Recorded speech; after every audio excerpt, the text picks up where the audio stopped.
안녕하세요. 뉴스반장입니다. 상당히 조직적입니다. 네.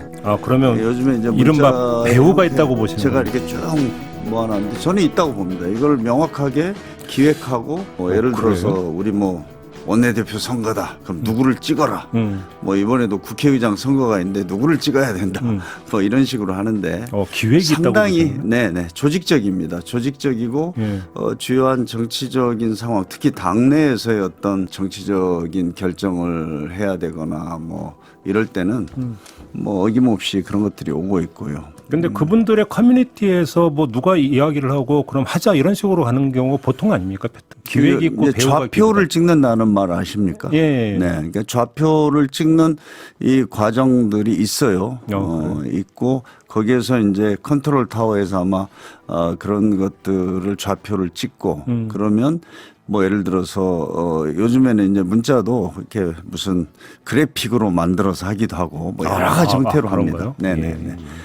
그리고 그 이제 내용도 이렇게 보면 다 다르고 다양하고 이런데.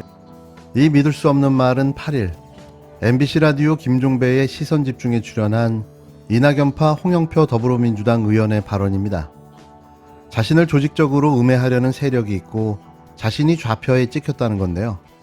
국민들과 당원들의 절치부심의 마음을 이런 식으로 깎아내렸습니다. 우선 저희가 사용하는 단어부터 정리해야 할 듯합니다.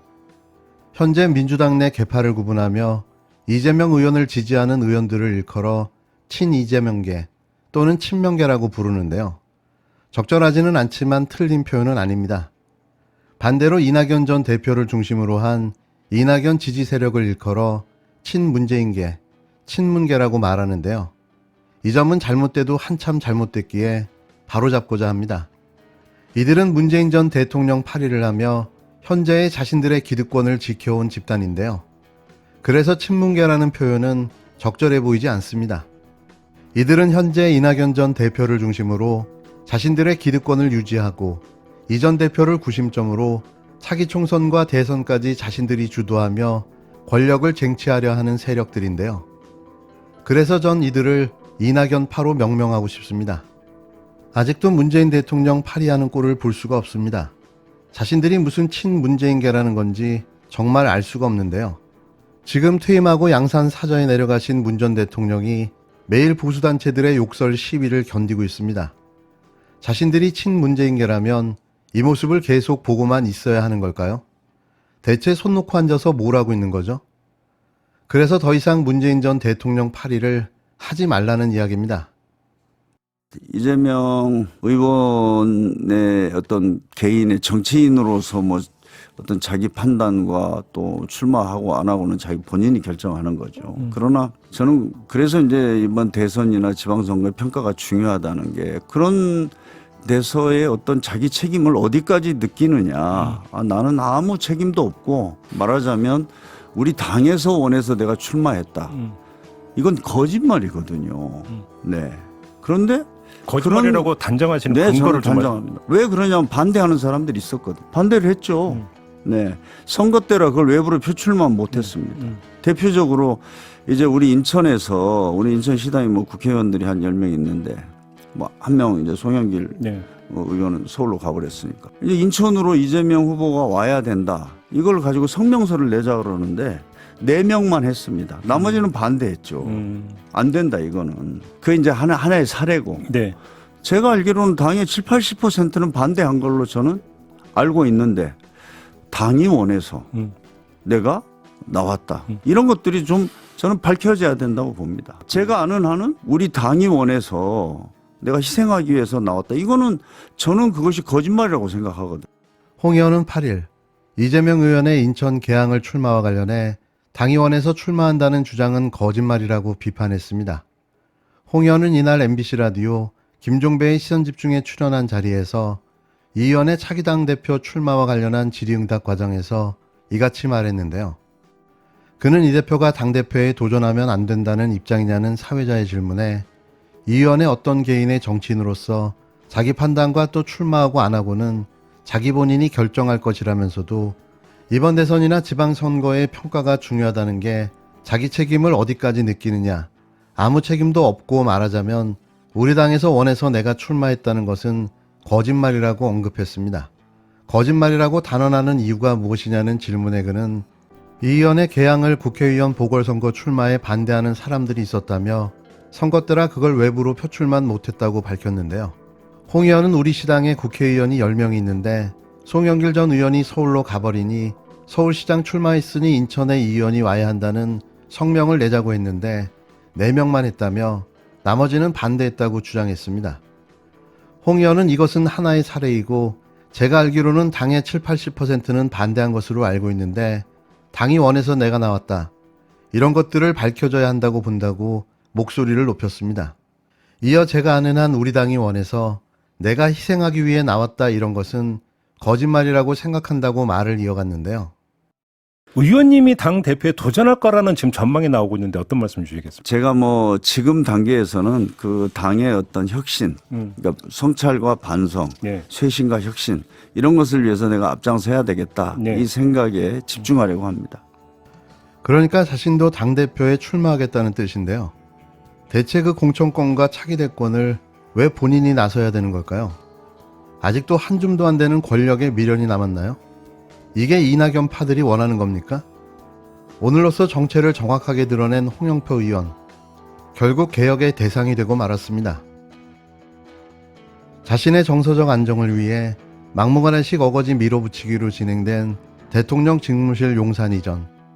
졸속으로 진행되다 보니 곳곳에 각종 문제점이 드러나며 비난과 비판들이 쏟아져 나왔습니다. 하지만 문재인 정부와는 완전히 다른 언론 환경 탓에 이 사실들은 은폐되고 소리 소문 없이 묻히고 말았는데요. 그나마 일부 언론의 문제 제기로 몇 가지 사항들은 우리가 알 수 있었습니다. 6발의 실탄을 분실한 100일 경비단의 상황, 왜 그렇게밖에 될 수가 없었는지에 대한 내용들이 저희에게 충격을 줬는데요. 경비단의 열악한 휴식 공간, 개인 사물함도 없이 바닥에 널브러져 돌아다니는 개인 모자와 신발, 그리고 탄피, 샤워실도 부족해 제대로 씻을 수 없어 땀냄새가 진동의 식초방이라고 불리고 있었습니다. 또 대통령실 직원들을 위한 구내 식당도 구비되지 않아 아침을 걸으며 점심을 먹기 위해 용산을 헤매는 직원들이 속출하며 점심시간대만 되면 한 끼를 때우기 위한 전쟁이 일어나고 있었는데요. 문제는 그것뿐만이 아니었습니다. 계속해 용산 직무실 공개를 위해 용산공원 개방을 밀어붙이고 있었는데요. 10일, 9월 공식적인 개방에 앞서 이달 20일까지 열흘간 시범 개방하는 용산공원. 하지만 거의 모든 구역에서 공원 조성이 가능한 기준치를 초과하는 오염물질이 검출됐습니다. 주한미군에게서 돌려받았지만 시설 내 정화작업 비용에 대한 한미 간 협의가 늦어지면서 아무런 정화작업이 이루어지지 않았던 건데요. 이런데도 시범 개방을 하겠다는 겁니다. 일주일에 3차례 2시간 방문 빈도로 위해성 평가를 한 결과 산책로를 조성하고 인조잔디로 포장하는 등 토양과 인체 접촉을 차단하면 문제가 없다는 게 정부 주장입니다. 이렇게까지 하면서 약속을 지켜야 하나요?